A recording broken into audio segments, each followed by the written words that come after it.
तो धूप जब लग रही है तो मैं सोच रहा था कि फरस जब गर्म हो रही होगी सड़क, तो मेरी बहनों को कितनी परेशानी हो रही होगी।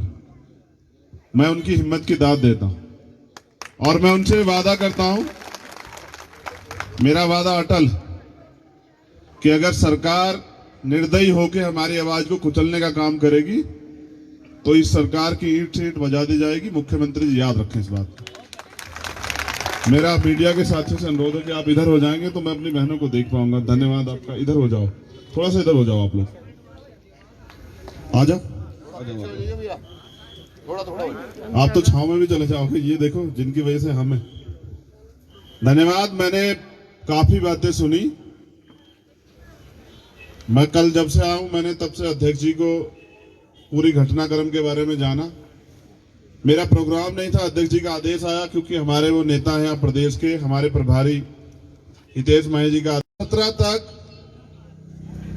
रजिस्ट्रार साहब की रिपोर्ट है, उन्होंने इस बात को खारिज किया कि जनजातीय क्षेत्र नहीं होना चाहिए।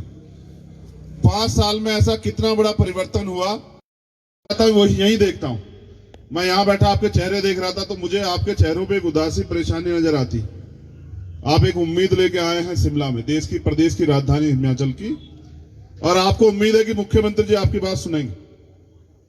अभी हमारे प्रदेश अध्यक्ष जी ये कह रहे थे कि हम समय मांग रहे हैं। मेरा काम करने का तरीका दूसरा, समय में नहीं मांगते किसी से, हम तो अपना समय छीन लेते। मांगने सिर्फ भीख मिलती है, अधिकार छीनने पड़ते हैं।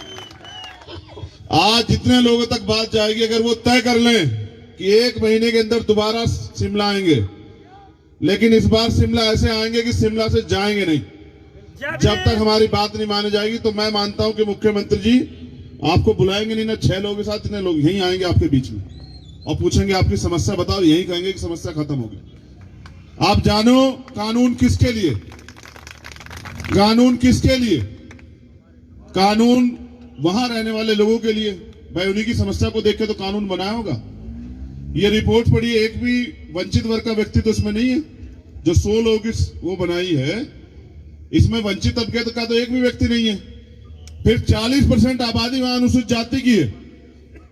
क्या मुख्यमंत्री जी उस 40% आबादी को कीड़े मकोड़े समझते हैं कि वो उनका पैरोकार, उनकी पैरवी, उनकी बात को सुनना ही नहीं चाहते? जनजातीय क्षेत्र में घोषित करके क्या आप लाइसेंस चाहते हैं रेप करने? इस बार आंदोलन नहीं होगा, इस बार यात्रा होगी सिरमौर से लेकर शिमला तक की।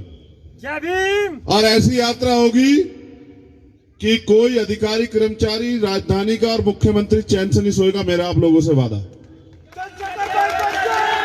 मैं तो बस सिर्फ ये देखने आया कि आप लड़ने के लिए तैयार हो या नहीं। आप ये जानो, कानून हमारे लिए, हमें सुविधा देने के लिए। भाई मैं मानता हूं जब से देश आजाद हुआ है, आजादी से पहले तो हमें अधिकार थे ही नहीं। थोड़े बहुत अधिकार थे, जो अधिकार संविधान में मिले हैं, पूरी सरकार मिलकर षड्यंत्र कर रही है कि किसी तरह से वो अधिकार इनसे छीन लिया जाए। ऐसे ही कानून बन रहे हैं। आप ये बताओ, महसूस करो, जब ये देश आजाद हुआ, गरीब गरीब रहा, अमीर अमीर रहा। कितने लोगों को जमीन बांट के दी सरकार ने, कितने लोगों को आर्थिक रूप से मदद की, कितने लोगों को बिजनेस दिए, कितने लोगों को बड़े बड़े कारखाने दिए, कितने लोगों को समान अवसर दिए। आज भी जहां हम अब मेहनत करके खाते हैं, मेहनत कश कौम है इस देश का बहुजन समाज, मेहनत कश कौम है। लूट के नहीं खाता, चोरी करके नहीं खाता, छीन के नहीं खाता, अपने शरीर को रगड़ के मेहनत करके हमारी मां बहनें, हमारे भाई मेहनत करके, हमारे बुजुर्ग जो हैं वो रोटी खाते हैं। उस समाज को अपमान के अलावा मिला क्या है आजादी के आज तक, 72 साल बाद तक? सिर्फ और सिर्फ गुलामी, झूठन, छुआछूत, अपमान, अन्याय और आवाज उठाने पर लाठियां, हत्याएं। मैं ये समझता हूं कि वो दिन चले गए कि जो समय में गाय बकरी बैल समझ के, गाजर मूली समझ के अन्य अत्याचार कर देता था। अब भीम आर्मी, भारत एकता मिशन के लोग ईंट का जवाब पत्थर से देना जानते हैं। जो जिस भाषा में समझेगा, मैं प्रदेश की राजधानी से बात कह रहा हूं, जो जिस भाषा में समझेगा उसको उसी भाषा में समझाएंगे। हम संविधान को मानने वाले लोग। होगा क्या? जनजातीय क्षेत्र बन जाएगा तो पीसीआर एक्ट लगेगा, 2 साल की सजा इसमें हार्डली। इस एक्ट की वजह से इस एक्ट की शव यात्रा निकाली जाती है, इस एक्ट को हटाने की बात की जाती है। फिर एक भाईचारे की बात होती है, हिंदुत्व की। उस भाईचारे में हम लोग चारा ही तो बन रहे हैं। जब हमारे अधिकारों की बात आती तो हमारे अधिकार छीनने के लिए शव यात्रा और रैलियां निकाली जाती हैं, आंदोलन होते हैं, और सरकार के लोग उनको बिना परमिशन जो है अवसर देते हैं।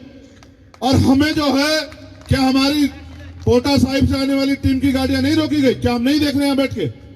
हम सब देख रहे हैं। मगर मैं प्रशासन के लोगों को नहीं कुछ कहना चाहता, क्योंकि ये तो बेचारे सेवक हैं। कल आपकी सरकार होगी तो आपका काम करेंगे। अभी देखा नहीं आपने, लाइट कट गई, कैसे कट गई लाइट? प्रदेश की राजधानी में लाइट कर रही, तो ऐसी सरकार का क्या फायदा है? दूसरा, अगर वो एक्ट लगेगा, ये जनजाति एक्ट जो वो तैयार कर रहे हैं उस क्षेत्र को, तो जो थोड़ा बहुत रिप्रेजेंटेशन प्रतिनिधित्व हमें पंचायत से लेके मिलता है वो भी खत्म हो जाए। जब एक्ट जनजातीय क्षेत्र हो जाएगा तो आप कार्रवाई के लिए जाओगे तो कहोगे आप आपस के लोग हो। और आपस के लोग हम वो हैं जिन आपस के लोगों में हम चारा बन के हमेशा गुलामी, अन्याय, जुल्म जाति सह रहे हैं। मुझे अध्यक्ष जी ने बताया कि हमारी पंगत अलग बैठती है, माइक से वो होता है। मैं तो ताज्जुब में हूं, जब मैंने सुन रहा था। मैं जब देश के कई कोनों में जाता अलग अलग समस्याएं पता लगती, यहाँ की एक और पता लगी, शादी हमारी, रसोईया किस कोई और फिर पंगत बैठती है अलग अलग। बताइए, कहते हैं समानता है, कैसी समानता है? ये तो थोड़े बहुत अधिकार संविधान ने आपको दिए हैं। संविधान नहीं होता तो जो आपको आज तक भी इतना असमानता आपसे करते हैं वो आपको घर में नहीं घुसने देते। मुझे अध्यक्ष जी की बात बहुत अच्छी लगी कि आप मना करो। क्या आप उनके घर में नहीं खाओगे तो आप छोटे हो जाओगे क्या?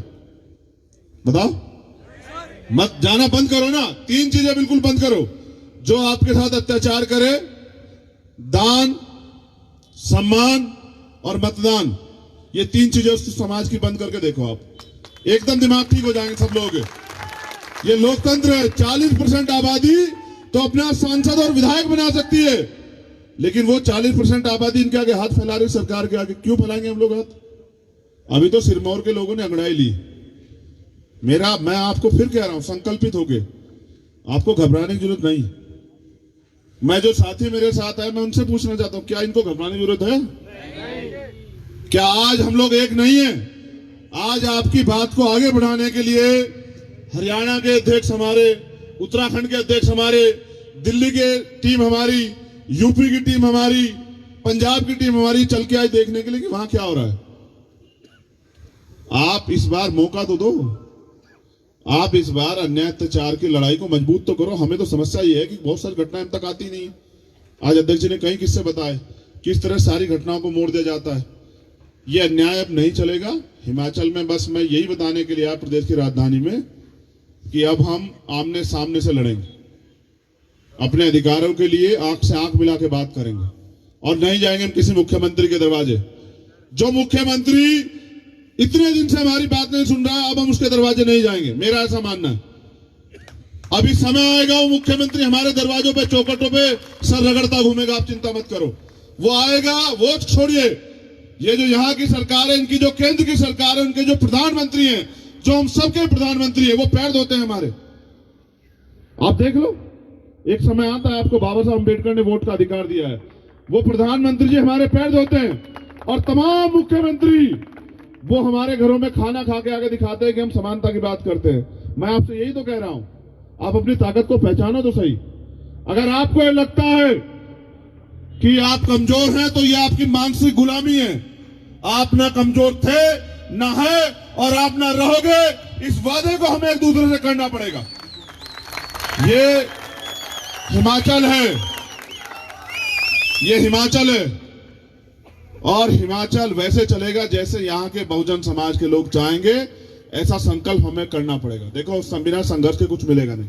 आज आप आए, धूप में बैठे हुए हैं, गर्मी सह रहे हैं, सड़क पे हैं, तमाम तरह के साधन संसाधन लगा के आए हैं। ये आपकी एकता है।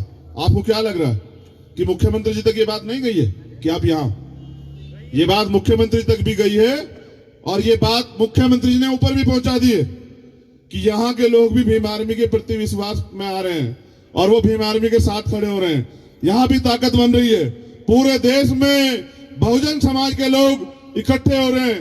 अब हमारा क्या होगा? अब उनका वही होगा जो बहुजन समाज के लोग चाहेंगे।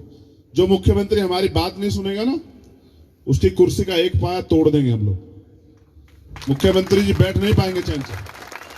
देखो, समझो और जान लो, आजाद भारत है। जितना अधिकार उनके पास, इतना आपके पास। बस उस अधिकार को लेना है। मैं तो यहाँ के नौजवानों से अपील करूंगा कि संघर्षों के साए में घनघोर जवानी पलती है और इतिहास उधर झुक जाता है जिस ओर जवानी चलती है। यहां जवानी, नौजवान, मेरी बहनें, मेरे भाई, वो कमर कसे। क्या आप गुलामी सहने के लिए पैदा हुए हैं? क्या ये गुलामी किसी भगवान ने आपकी किस्मत में लिखी है? क्या आप बेबस और जानवरी जीवन जीने के लिए तैयार हुए हैं? क्या आपका कोई स्वाभिमान सम्मान नहीं है? भारत आजाद है। भारत को संविधान चलाता है। संविधान में हमें बराबर के अधिकार हैं, वोट का भी और समानता का भी, अवसर का भी। लेकिन वो आपको तब तक नहीं मिलेंगे जब तक कानून बनाने की ताकत आपके हाथ में नहीं आएगी। जो सरकार जिससे आप मांग रहे हैं ना, अगर आप पिछलग्गू बने रहे तो ये सरकार आपको कुछ नहीं देगी, सिर्फ झूठन देगी।